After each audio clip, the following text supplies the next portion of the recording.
What's going on, everybody? This is dkdynamite for my second video here for you guys tonight. We're going to be talking about Vanguard DLC reportedly getting canceled after Season 5, Cold War Year 2 taking over, and even more. Definitely stay tuned. But before we jump into that, be sure to hit that subscribe button down below, drop a like, and make sure you have notifications on to stay up to date with everything going on in Cold War Year 2, Vanguard, Modern Warfare 2, and any other future Call of Duty as well. Sorry if I sound a bit off in this video. I am a bit under the weather right now, which sucks, but I still have the energy to drop a pretty banger video here for you guys tonight. We have quite a bit to get through. In the background, we have some quad nuke gameplay here on one of my favorite maps of all time, Drive-In, right? A map that I'm surprised didn't get remastered a single time for over a decade and finally made its return here in Black Ops Cold War multiplayer. Definitely enjoy that. We were absolutely pub stomping the living hell out of these lobbies all night, and I think Demolition might be my new go-to mode for nuke sweating, pub stomping. Let me know how you're feeling about Demolition in Cold War and even this beautiful map Drive-In down below in the comments section. But starting off with an update from Call of Duty Mobile, we have a new season teaser which does depict Miami Strike from Cold War multiplayer making its debut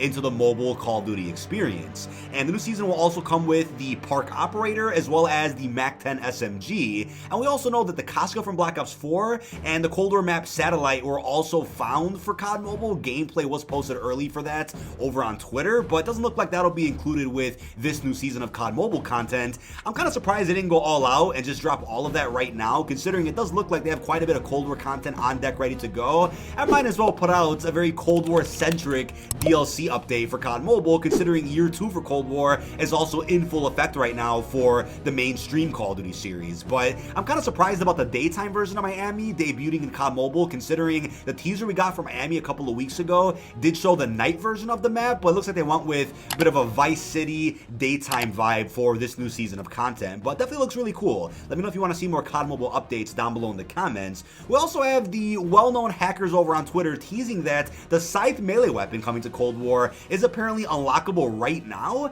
They posted images of it being unlocked over in Modern Warfare, which had me thinking, wait a second, is this the same deal as the Vargo, which also for whatever reason was unlockable early by doing the challenge in Modern Warfare multiplayer, which then unlocked it for use in Cold War MP and then Zombies. Doesn't look like that's the case though. I want to say quite a few people out there, at least in my video comments, and people that I know here on YouTube, went ahead and tried the challenge in Modern Warfare and nothing ended up unlocking, so it does look like there was some trolling going on Twitter today and they were in a modded lobby or something to get this done, or else I think more people out there would have actually unlocked the Scythe by now. But don't think this is the same case as the Vargo this time around, but I'll keep you guys posted whenever this does get officially released. But as a reminder, for multiplayer, the unlock challenge for the Scythe is going to be using a melee weapon, get 2 kills while Ninja or Dead Silence are active in 15 different completed matches. But for Modern Warfare, I'm assuming the challenge is going to be the same if there is a bug right now allowing you to do it. However, I don't think that's going to be the case, just as an FYI for those out there that may consider wasting their time hopping onto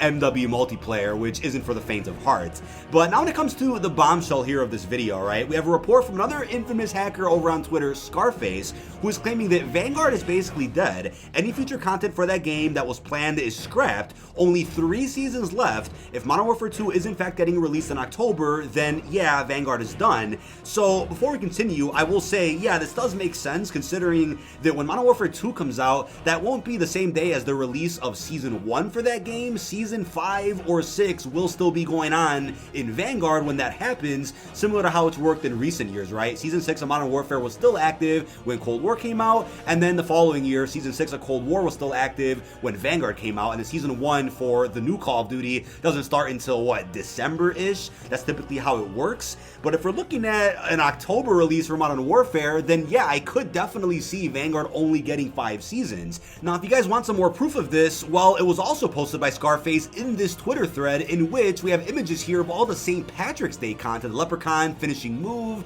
some bundles, calling cards, and as he said, this was planned for St. Patrick's Day, but they literally did nothing, and I don't think it makes any sense to release any of this right now or in the next few weeks or next season. St. Patrick's Day has long passed, so that could be proof that quite a bit was being worked on for Vanguard, but because of its low performance in the YouTube scene, the player base, low microtransaction sales, the energy around the game is so bad that Activision may have gone ahead and said, yeah, let's cancel X, Y, and Z, let's not do this, let's not do that, let's just release whatever you guys have on deck for seasons 3 through 5, supposedly, and then after that, that's it. We're going to release Modern Warfare 2 early, we're going to make sure we we get a head start on that game's sales, and we're gonna make up for just the loss in revenue for Q4 2021 and then the entirety of 2022 as well. So that could be just what happens now, and it's something that I've theorized about quite a bit in the past. We already know the seasons 1 and 2 were both 70+ days, and that to me isn't normal. Season 1 typically is a good 70 days, and that was justified in Cold War, considering Cold War had a mid-season 1 update and a season 1 reloaded, whereas Vanguard really had neither. I mean, the mid-season update for season 1 didn't really add in too much, nothing crazy, and season 2 so far has had a reloaded, but most of the content, if not all of it, was for Warzone, Rebirth Reinforced, and I'm okay with that, but I think if we end up getting 70+ day seasons for seasons 3 through 5, then that can pretty much solidify that Vanguard's not going to get a 6th season. There won't be any time left to do that. There was also a new Mastercraft added today into Vanguard, and of course, as every other bundle is in Vanguard, it was broken. The Inspect 4 is kind of whack. I mean, we're talking 2,400 COD points for bundles that just do not work, and I still don't understand how that's happened time and time again. If it happens once or twice, yeah, crap happens, right? Mistakes are made, QA testing might not have been there, the devs might have been busy with other projects, but the fact that every bundle in Vanguard to date, or at least almost all of them, have been broken,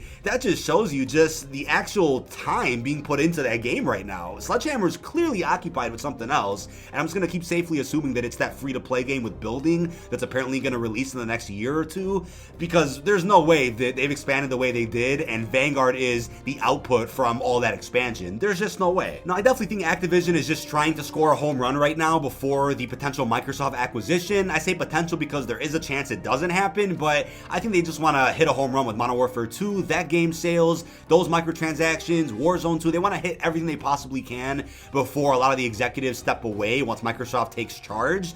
And Cold War did very well for them. If anything, outperformed Modern Warfare, definitely in terms of microtransactions. Base game sales is another story. I think right now it's up to interpretation. We don't have the exact data in front of us, but you could just tell they are absolutely done with Vanguard. But here's the thing, right? Cold War Year 2 is definitely taking over, and you guys are probably like, oh, well, it's just bundles. Well, hey, here's the thing. WMD came out. We have new weapons coming out, new modes that are rumored from several verified scoopers and hackers. We also have this hint from hacker Alix saying FR, G, H, L, and S. And what do you line that up with? The exact remasters that we had in Black Ops 4 multiplayer. Firing Range, Grind, Havana, Launch, even Summit. And what's ironic about this tweet is that I actually made a video about this topic, but pure theorizing, by the way, a good, I think, month and a half ago, in which I said, look, if it was easy for Treyarch to port over Hijacked and Raid from Blackout and throw those into Cold War multiplayer, since they never made their way into Black Ops 4 multiplayer, then it's probably very simple for them to also take all the remasters that are in BO4, most of which are locked behind the paywall, unfortunately, and throw those in for free into Cold War. WMD and Jungle are just the start, which is great, right? We've heard that directly from all these hackers and scoopers, so I think those maps definitely have potential to also release in Cold War. Whether that's a leak on his end, or just a troll, or just a hint, that's of course unknown. We can't speak for these people on Twitter, but I'm glad to hear that at least that's being considered, or it's being talked about somewhere to release maps that I think would fit very well in the Cold War ecosystem. Now, for maps like Firing Range and Summit, I get it. They've been in quite a few, if not almost all, Black Ops games to date, but realistically, unless you religiously played Black Ops 4 multiplayer and saw those maps all the time, or unless you played DLC 6, the Back in Black pack for BO3, then you really haven't seen those maps too much since, I know, the Black Ops 2 remakes, or even the original versions in Black Ops 1, so I'm okay with them releasing those maps again, just one more time here in Cold War, since those maps fit the era of Cold War altogether, and if Treyarch's next Call of Duty takes place in the future, then that'll be their opportunity to then remaster or remake several maps from Black Ops 2, 3, and 4 games that took place in the future, which would make the most sense. I think any Black Ops 1 remasters or Cold War era maps deserve to be in Black Ops Cold War. Why not just drop those in Year 2, especially if most of those, if not all of them, are already done, because they could port them over from BO4, or they're easy maps that they can just put together real quickly without having to do too much work to them. Now, I'm also wondering what this week's mystery is going to be, because it seems like Thursdays or Fridays are the Year 2 update release days, and I think that's the case considering we had the Vargo and its Mastercraft drop on a Friday. WMD was scheduled for that day but got delayed, We then had WMD come out officially like 3 weeks later on a Thursday, and then last Friday, we ended up getting the Valhalla bundle as a part of year 2. So maybe this week we end up getting one of the 3 upcoming bundles, which are all bangers, by the way, whether it's a stockpile one, which is actually 2 bundles in one, that Striker reactive skin and the Beachside Blueprints reactive pack, or the Hudson pack, which also is phenomenal, comes with blue tracer rounds, the campaign Hudson skin, and lastly we even have the Ravenoff pack, which obviously comes with himself, the Scythe melee weapon blueprint, and quite a few other cosmetics. All 3 of those are absolute bangers and blow every other Vanguard bundle out of the water, so I'm looking forward to these. So one of these could drop at some point later this week, and we know there's about 12 other or even more bundles left to go for Cold War Year 2, which are probably going to be spread out over the next couple of months, and one of those of course will include a sexy bundle for the new Fléchette SMG, which we know not much about at this moment in time, but just keep that in mind as of right now. I'll keep you guys posted with whatever is releasing later this week and even beyond. But speaking of jungle though, we do have a very funny tweet from hacker Alix, which I gotta censor for you guys on screen because I can't show the full images, but he does depict a version of jungle that's in Cold War versus the version that's in Black Ops 4, and the comparison is actually interesting because there's actually a snake on the Cold War version of jungle which you can also kill. That was not something featured in the Black Ops 4 remaster or any version of jungle in the past, so this is a cool touch by Treyarch that we weren't supposed to see until the map officially releases in Cold War soon, but I love the attention to detail that Treyarch always puts into their remasters and to just all their content altogether, right? Call me a shill, but things like this are absolutely hilarious, and I'm sure this tweet will end up getting taken down very soon. So if you guys can't click on this link or can't actually find the tweet, then it probably got taken down by now, just an FYI. But today we also got confirmation of the new rebranding or the reimagined version of PlayStation Plus with 3 new tiers. So the first one is PlayStation Plus Essential, and this is the same benefits as the original PS Plus, where you get exclusive discounts, 2 monthly downloadable games, cloud storage for save games, online multiplayer access, and there are no changes for the existing PS Plus in this tier, that is. And this will cost a good $9.99, and I think the prices for this tier are fair. But the second tier is PlayStation Plus Extra, provides all the benefits from the first tier, but adds a catalog of up to 400 of the most enjoyable PS4 and PS5 games, including blockbuster hits from our PlayStation Studios catalog and third-party partners.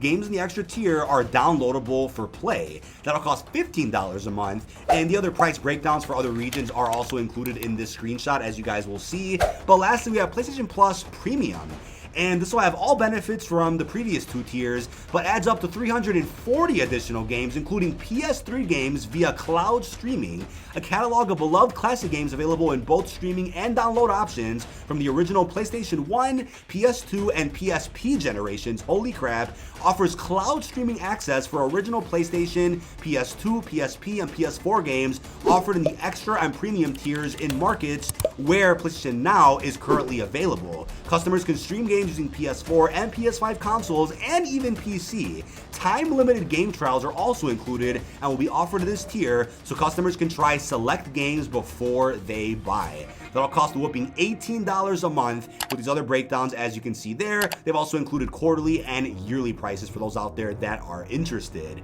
So they didn't specify about any day one releases like the way Game Pass does it. It also doesn't look like they're interested in doing backwards compatibility for PS3 games or generations before that. They're just going to be doing cloud streaming, which isn't really viable for those out there that don't have good internet, so I get why people are frustrated about this.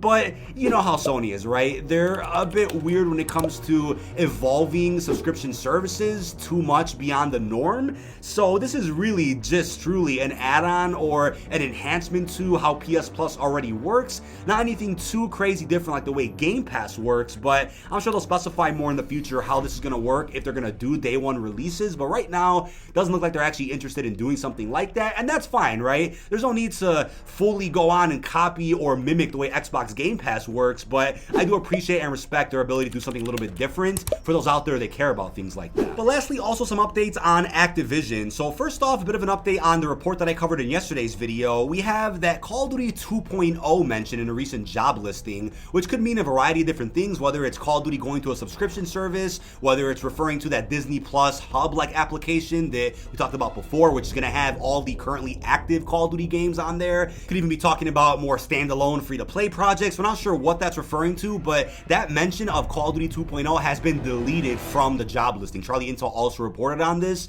so they want to keep that a secret, and it's unclear if Modern Warfare 2 this fall will be the beginning of this Call of Duty 2.0 era, and I guess 2 is going to play a big role this fall as well as in 2023. Yeah, Modern Warfare 2, Call of Duty 2.0 as they're referring to it as, and then Warzone 2 at some point in the future. So lots of things going on with that, but we also have a California judge approving Activision Blizzard's settlement with the EEOC over sexual harassment claims. The company will create an $18 million fund, and EEOC will have 3 years of oversight over the fund's distribution. So I'm glad that something is happening in relation to the harassment and all the disgusting things that were happening behind the scenes, but I don't think any amount of money will necessarily fix a lot of those really terrible issues.